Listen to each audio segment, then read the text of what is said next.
With the monstrous critical and commercial success of Castlevania in 1986, Konami quickly greenlit a sequel and gave directing duties back to Hitoshi Akamatsu, who decided that this was a golden opportunity to experiment a little with the formula. Rather than a direct sequel in the style of the first game, with its meticulously designed stages carefully orchestrated to make you rip your nuts off, Castlevania 2: Simon's Quest is a far more ambitious adventure, one that sees Simon exploring the land of Transylvania for the 5 body parts of Dracula in an effort to rid himself of a curse that was placed on him during their last encounter 7 years ago. With the introduction of NPCs, overworlds, dungeons, and RPG mechanics, Hitoshi Akamatsu managed to create a fascinating experience that, I can't lie, I've no idea what to actually think of.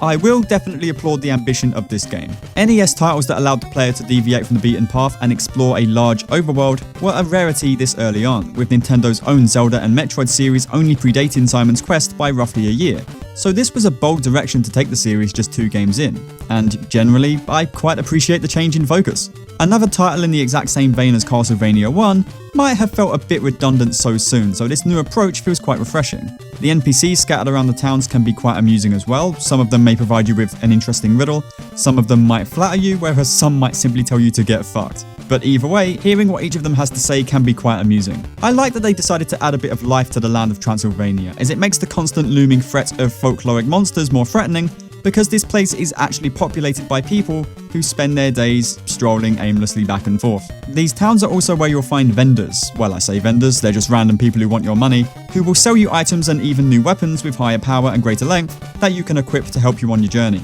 You can also find churches in most of these towns that allow you to rest up and replenish your health, all of which I really like. I've heard a lot of criticism aimed at how expensive the price of these weapons can be, but I personally never found any of them to be stupidly pricey to the point where I was bothered about grinding towards the required number. Oh yeah, hearts are also a currency in this game. Fascinating. Admittedly, I do wish each of the towns were a little bit more distinct from each other. Their layouts are also similar, and the only way to tell one town from another is the differing colour scheme. But even then, good luck remembering which towns you've been to and which you haven't. The NPCs sometimes make reference to different town names or names of places across the world, and that's great, but the game itself gives you no way at all of knowing where you currently are. Some NPCs will mention that you have friends in certain towns or clues are found here and there, but working out where here and there is so difficult because the game gives you no help. Most towns feature these signposts which direct you towards certain things, and that helps if you're actively looking for those areas at that time, but if not, then they aren't going to help you much. What would really help is some kind of map. I know a scrolling map would be too ambitious, but a representation of the world on the pause screen wouldn't be too much to ask for. Or maybe some more of these signposts scattered about just to tell the player where precisely they are in the world. Just something, anything to give players a rough idea of where they actually are at any one time. The lack of this just makes exploring the overworld feel needlessly obtuse. Even so, exploring the overworlds can be a genuinely engrossing experience, and I found venturing into uncharted territory to be surprisingly fun. At first. When backtracking across the overworld, however, it will probably become apparent just how dull most of it is. While travelling across this land feels exciting to begin with, a feeling sets in after you've seen quite a lot of it. And it's that this entire world is comprised of very rudimentary platforming, or just no platforming at all, with far too many stretches of flat ground with nothing to make it interesting. The original Castlevania had level design so tight that it squeaked, and there was never a single dull moment because even the simplest platforming challenges were so engaging. With Simon's Quest, on the other hand, I just kept losing interest, checking my watch or desktop notifications, because nothing about the design of this place was engaging me at all. Now, maybe it is unfair to expect a game that's far more open-ended and focused on exploration, and that doesn't even have traditional stages, to feature level design as tight as the meticulously crafted challenges of its predecessor. I would absolutely agree. But then explain to me why nothing has been changed about the controls. In Castlevania OG, the controls were tight, deliberate, and very stiff, which was not something I had any issues with there, because they were intentionally configured to complement the stage design. If anything, the controls there made the level design even more engrossing, because every move, every jump, and snap of the whip had to be carefully considered and pre-calculated. In Simon's Quest, what is there to pre-calculate on this flat stretch of land? There's no reason not to feature a more traditional control scheme here because the game is not in any way helped by having controls this stiff and tight. Check out this platforming section across this river. This is in no way enhanced by me not being able to reposition myself after a bad jump. It doesn't feel deliberate, it feels shit. Perhaps if the game had enemies on par with the first game, foes that require the player to make the best out of the control scheme to defeat them, then I'd feel differently. But that's a whole new can of worms. The Rogues Gallery has seen a drop-off so massive that it needs to be studied. Unlike the first game, almost every enemy here is a completely passive entity that merely walks back and forth, oblivious to your presence, or slowly floats towards you like it's an obligation. And the only thing that makes them even remotely threatening is that they have a fuck ton of health, and quite often tend to swarm you in big numbers. There are some enemies that have interesting patterns, to be fair. These ravens that lunge for you before flying along the ground require you to keep your attention on them to avoid a hit. But that's as interesting as any of them really get. Even the more challenging threats don't require much nuance. These slime enemies just bounce around unpredictably, and the spiders launch webs towards you, both of which can be tough to avoid, but all this does is reinforce my belief that this control scheme is not suited for this game. They don't make the game more involving, they just piss me off. This is one of the biggest crimes Simon's Quest commits in my opinion, because tackling a tricky, challenging foe with intricate movement patterns was one of the highlights of the original game, and the lack of it here just makes Castlevania 2 feel so dull and uninteresting. This issue also hurts another aspect of the game, the sub-weapons. In the previous game, these were great for taking down enemies that needed a little bit more wallop to defeat, or that were placed in an inconvenient location that the whip couldn't quite deal with. But because every enemy in Simon's Quest is a wet sponge with no strategy required to take them down, the sub-weapons feel rather useless. I don't think I ever came across a single enemy that I didn't feel comfortable tackling with the whip, and the one time I did try to defeat this dude with the holy water, it took forever. It's a massive shame because I actually think that the implementation of these weapons is quite cool. Some of them are bought from merchants in the town, and others can be found in the overworld. But once you have them, they're yours forever, and can be switched between in the menu. This suits the explorative nature of Simon's Quest really well, and gives players a reason to check for secrets when traversing the overworld. Which is why it sucks mega arse that I couldn't find a use for the damn things anywhere. It's not because of the weapons themselves, which are fine. This pillar of fire does plenty of damage, and the diamond is bonkers, but a good option when you're surrounded. But nothing in this game ever made me want to reach for them when I could always do the job just fine with my whip. Okay, I think I've put it off for long enough now, but we need to talk about Castlevania 2's biggest gimmick. As a result of the curse, nighttime is a rather treacherous time for Simon to be alive, and this is where monsters become a lot tougher, more aggressive, and begin dealing double damage. And after a while, a prompt will appear that reads, "What a horrible night to have a curse," signifying that the game has switched into night mode, and things just got a whole lot tougher. Conceptually, I really like this idea. It gives the plot point of Simon being cursed a tangible link within gameplay, and adds context to our efforts to cure his affliction and put an end to the curse. It also adds an element of tension to the gameplay, as when night hits, you know things just got a lot tougher, and if you're out in the field during this time, that battle for survival just became a struggle. This, along with the day-night cycle in general, is quite ahead of its time and not something you see every day in 80s video games. Hell, you don't see it very often in 2020s video games. My issue with it comes from how frequent it is. Night mode kicks in every 3 real-time minutes and lasts 3 real-time minutes, before switching back into day mode. Every 3 minutes is far too frequent for my money and drastically removes some of the joy of exploring the overworld. It honestly feels like every time I'm starting to get invested in the journey, the game will abruptly pause my progress to piss on my day. I feel like this event occurring every 15 minutes and lasting 5 minutes would have been a far better system, as that would give the player ample time to enjoy the overworld, seeking out items and the like, and then the night mode would come as more of a surprise and a punishment even for staying out in the overworld for too long. Having said that, there are no actual safe zones from the threat of night, as even the towns get overrun by zombies that are admittedly not much of a threat. What really bothers me about the night mode though is that you cannot enter any buildings during the night. I get why, devs probably didn't want players simply hiding out indoors during nighttime, although you can normally just find a safe part of the town to wait in anyway, but whatever. And this means you will be unable to replenish any items while the night is active. This is an especially punishing kick in the knackers when you're on your way to a shop, currency in hand, and the night kicks in as you approach the door. Fuck off. This happened to me far too many times as I was approaching the church, and as it would have been foolish to continue with my health so low, this meant literally sitting there and waiting for daylight like a lemon so I could heal up and proceed. Having night mode only take effect out in the overworld while towns remain a place of safety would have been a far better system in my opinion. This way, getting caught out in the overworld would have been a genuine threat you'd want to avoid, so there'd be a level of tension to going out there to explore, and would compel players to run back home to avoid getting caught in the storm of the night. This might be an easy recommendation to make while looking at the title with my 2026 vision, but titles like Final Fantasy 15 or even Minecraft handle day-night cycles this way for that very reason. Being out at night is dangerous, so players will naturally run for safety when they see the dark coming. Anything though would have been better than locking the player away from vital resources during these moments. Moving on though, by exploring the overworld you can come across a bunch of mansions. Simon's Quest features 5 of these, effectively dungeons, and these are where you'll find the 5 body parts of Dracula needed to beat the game, and I wish I could say things improved here. These were a great opportunity for some Castlevania 1-esque tight-ass level design with the complementary banging enemy variety. but that's just not what these are. They are more interesting than the overworld, I will say that, but most of the platforming here is so rudimentary that I actually don't have much to say about it. Most of them rely on these invisible blocks, which look exactly like all the other platforms, but can't be stood on. And all this does is result in a bunch of really cheap tricks and unfair methods of killing the player, and it's bullshit. I don't understand why you'd go from the incredibly nuanced level design of Castlevania 1, which was fair but unforgiving and made you prepare for each jump, to the cheap nonsense of Castlevania 2. These mansions never felt satisfying to clear. If anything, it was a relief to finally make it to the end, because at least then I didn't have to worry about suddenly falling through the floor. To add insult to injury, you can't just walk through the mansion and nab the item. You also have to locate a merchant and invest in an oak stake, which has to be used to break open this orb and retrieve the goods. I don't have an issue with this in theory, but all it means is that you'll spend even more time hunting around these mansions and falling victim to incredibly obtuse level designs, such as these blocks next to a pit that just so happen to not even be there. Why, bro, why? At the very least, holy water can be used to check for traps, and the item doesn't consume any ammunition this time, which is great. But how fun is it to be throwing holy water on every step in front of you throughout each mansion? The answer, no bloody fun at all, mate. Beyond that, these mansions, much like the overworld, don't feel that well suited to these controls in general. There were several occasions where I fell down the screen and landed directly on an enemy I couldn't see coming. This isn't when backtracking or taking shortcuts, by the way, this is when traversing the stage in the way it was supposed to be traversed.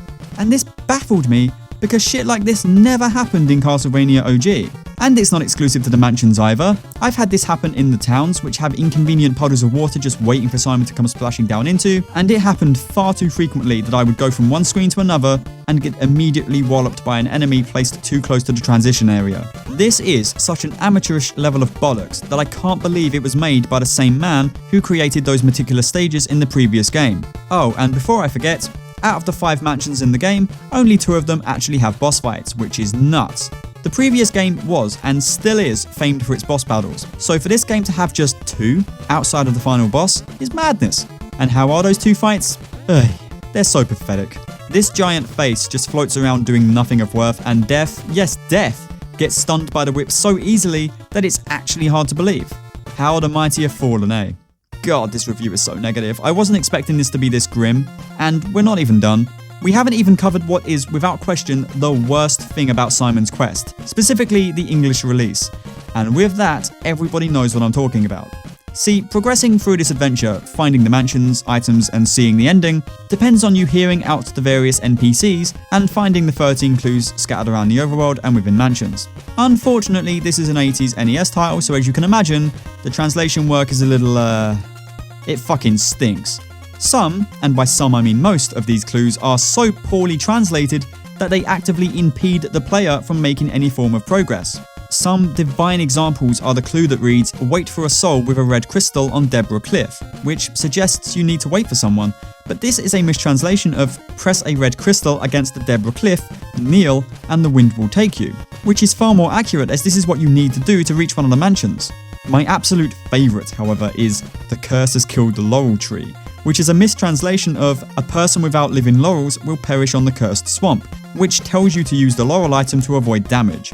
Translation work for 80s video games was always famously poor, but for a game like Simon's Quest, a title that relies entirely on the player's ability to decipher clues, it's particularly debilitating and actively ruins the adventure. These days, we all have access to the internet and the answers to these clues are easy to find, but I can't imagine anyone actually reaching the end of the game back in the 80s with these poor translations. Sometimes, however, I can't even blame the translation work. Some of the NPCs are genuinely talking total crap. During my first run of the game, I ran into this dude who said, "Rumour has it, the ferryman at Dead River loves garlic." Seeing as garlic is something that can be bought and the ferryman is just to the left of this town, I figured this was some kind of quest, so off I went for some garlic and back again, only to discover that the ferryman doesn't give a piss about garlic and this townsperson was just bullshitting. I can't blame the translation work for this one because the Japanese reading is basically the same, but I can't be the only one that thought this very conveniently placed bit of information must be a clue to something. And by the way, the actual answer here is to talk to the geezer with Dracula's heart equipped, which there is not a single fucking clue about in the English translation. It's honestly hard to know what to blame here. Do I blame the poor translation work? The poor writing in general? The obtuse nature of just getting around this overworld? It feels like a death by 1,000 cuts situation if I'm honest, and the result is a game that is borderline unbeatable without some kind of walkthrough. Okay, since I seem to have run out of music to play in the background, let's wrap some final things up and finish this off. Firstly, the graphics. Castlevania 1's graphical quality was incredibly impressive, and Simon's Quest seems to follow suit. We have rich and detailed backgrounds, nice enemy sprites and animations, and everything feels high quality with good production values. The colour palette does feel a bit darker, and perhaps muddier than before, but I can't say I mind this too much. If anything, it matches the darker atmosphere of the story. Simon is truly fighting for his life in this game, battling his way to Draki's castle to end a curse that's consuming his soul. It only makes sense that the visuals would be a bit less vibrant. I'm not sure then what happened to the music on that front. I know I'm going to stir up drama with this, so let me just say that the daytime overworld music, Bloody Tears, is a total banger. A track so good, so iconic, that it became pretty much the de facto theme for the entire series. It's a truly stunning, heroic, and exciting piece of music that really makes you feel like you're on a hero's quest to save the day.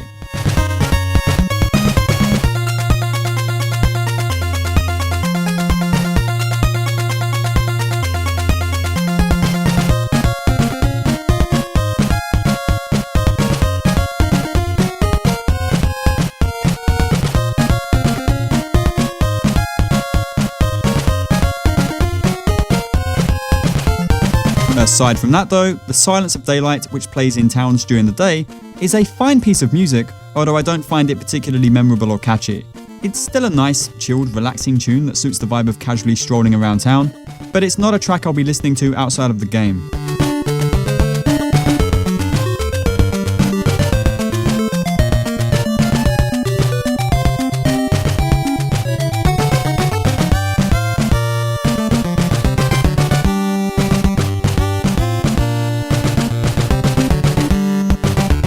Monster Dance, the theme that plays during the night, and the only theme that plays during the night, is another perfectly fine track that I think suffers a bit from how overused it is during the adventure. It plays constantly during the nighttime hours and gets a bit tiresome after a while. It's a fun listen at first, but I got exhausted from it after switching back to night mode for the 50th time.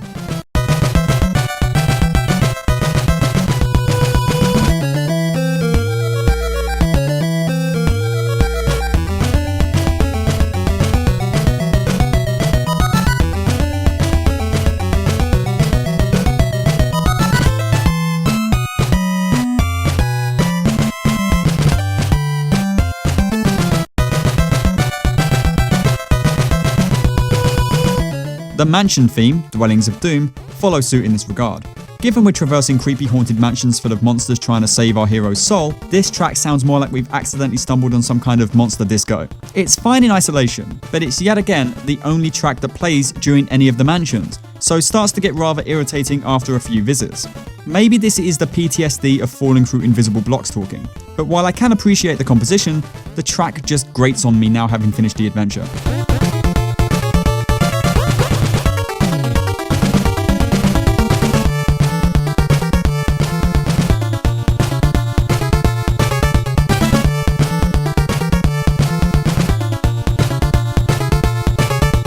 By far the biggest issue though is that that's it for the soundtrack in the main body of the game. Just 4 tracks to last us from the start to the near end of the adventure is madness, and probably a large part of the reason that most of it doesn't do much for me.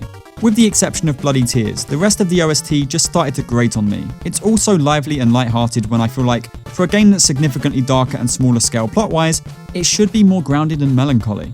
I don't need depressing tunes necessarily, but something that reflects the gravity of the situation. With all 5 vampiric body parts in hand, you can destroy the blocks keeping you from the path to Draki's castle, which we can now enter and end this thing. Now, I don't know if Simon's Quest was released before it was fully completed. That would sure explain a few things, but Dracula's castle is completely empty this time around. There's not a single enemy, foe, or obstacle in sight here, and it's just a casual stroll to the boss room. A lot of people have complained about this over the years, but personally, I actually quite like it. I really enjoy the foreboding atmosphere and the way this slow, calm, final stretch adds such gravitas to Simon's mission. Simon is about to engage in a very personal fight for his own survival. The dude is probably hanging on every footstep as he makes his final journey. It's a quiet, eerie, and climactic finale where the threat comes from the ominous setting and the slow build-up to the final battle. The music here does a lot of the heavy lifting with this, a calm and threatening track that I greatly prefer to the mansion theme in the rest of the adventure.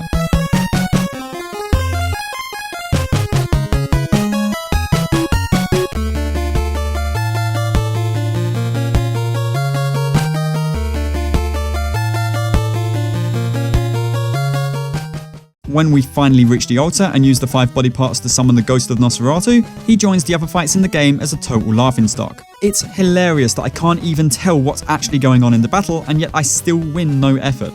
It's just a nonsensical mess where he zaps around the room in a clockwise formation, I think, and all you need to do is stand over here and keep whipping. Look, that was the entire fight, and it's even more pathetic if you have the Holy Fire sub-weapon. I'm now so exhausted that I can't even be asked to complain about it anymore. We've already proven that boss fights are not this game's strong point. Instead, I'm going to compliment the music. An absolutely banging final track that I really hope I have enough footage to show off properly.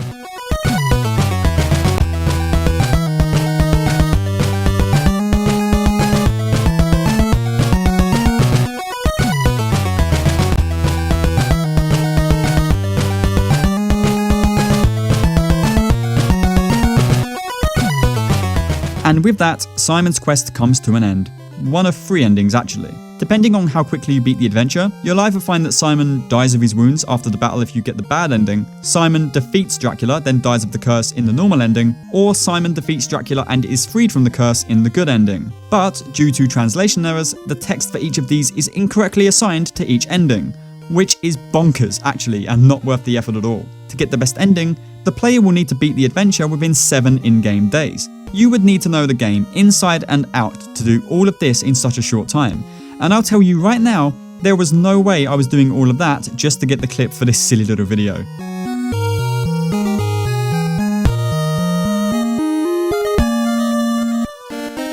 Jeez, I was not expecting this review to be this negative. Genuinely, there's a lot I like about Simon's Quest. The overworld is a fantastic idea and a fresh change of pace from the first game, and venturing through it is engrossing the first time through. The addition of NPCs with unique dialogue adds a lot of character to the land of Transylvania, and a lot of them can be quite amusing. The RPG mechanics and addition of a currency make the repeated journeys through the overworld feel worthwhile, and the day-night cycle is a very clever idea that's decades ahead of its time. Sadly, none of this can make up for the numerous flaws this game contains. It's insane to me how bland and pedestrian the level design is in all areas when contrasted with the rich and challenging stages of Castlevania OG. The enemies are crap and pose next to no threat, especially against the later whip upgrades, and the whole adventure is hurt by reusing Castlevania 1's control scheme, which worked perfectly there, but doesn't work so well in this more open-ended adventure. The system of working out how to proceed in the game by deciphering clues left by the NPCs is a wonderful idea, but completely kneecapped by the abhorrent translation work that renders the whole thing illegible without a guide. I guess what I love the most about Castlevania 2 is the potential. I see a fantastic game here that could have been revered in the same way its predecessor still is, but due to a whole bunch of bad and downright bonkers decisions, the game just doesn't work for me. And given that the series would very soon return to that tried and true original formula, I don't think I'm alone on that one.